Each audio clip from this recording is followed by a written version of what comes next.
Number 14. Many books in the Apocrypha are a pack of lies.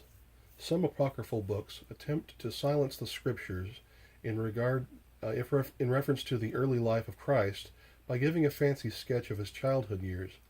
These writers relate wonderful incidents and miracles which characterized his childhood and distinguished him from other children. They relate fictitious tales and frivolous miracles which they say he wrought, attributing to Christ the senseless and needless display of his divine power and falsifying his character by attributing to him acts of revenge and deeds of mischief which were cruel and ridiculous. What problems do we find in some apocryphal books? We will have the doctrine of purgatory from the Book of Wisdom. We have the doctrine of the preexistence of the soul in the Book of Wisdom. We have angels who were at one time human beings from the Book of Tobias. We will have the doctrine of almsgiving to purge sin, buying of indulgences, also from Tobias. I mean, what is this concept of paying somebody money in order to quash your sin or be able to continue sinning? So basically, the rich can afford to continue to sin all they like. They can sin it up. Go get a whore, go get a bunch of money, steal it, rob a bank, do whatever you want. They can do whatever they want, because they got the money to do it.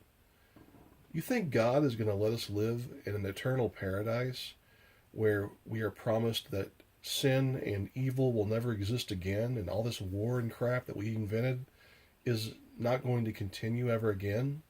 And yet they're allowed to do this crap? No way. Because right now we have a false teaching that says that the rich can afford to sin, but the poor can't. So the rich can go out and do all these things, and the poor can't do that. So we have that's false. That's bullcrap. We will have magic instead of miracles. That sounds something straight, like something straight from the occult, in glaring contrast to Christ's miracles. Yeah, magic and miracles are a whole different thing. The book of Judith teaches monasticism. Monasticism. The book of Ecclesiasticus teaches that much prayer will bring pardon. Just, you have to sit here and just go round and round, say, Lord, forgive me my sin. Lord, forgive me my sin. Lord, forgive me my sin. This is just absolute bulk. It's ridiculous.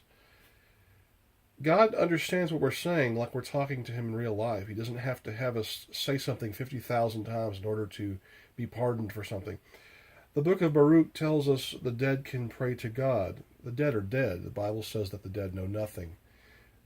They're trying to make it so that the dead have a way into the Christian's life in the form of their dead family, which demons would appear to people. It's a very common theme, very common thing to happen. Demons have been said to have appeared before many family of their past dead relatives. And of course, demons do this to fool people. And so, is this enough to tell us the truth about much of the Apocrypha? I realize the book of Revelation comes from the Apocrypha. And that's just fine and good because it's the truth. And it coincides with Daniel. But the Apocrypha is just a collection of books, and many of them are literally written by witches. They're known as pseudepigrapha, which means they're falsely inscribed.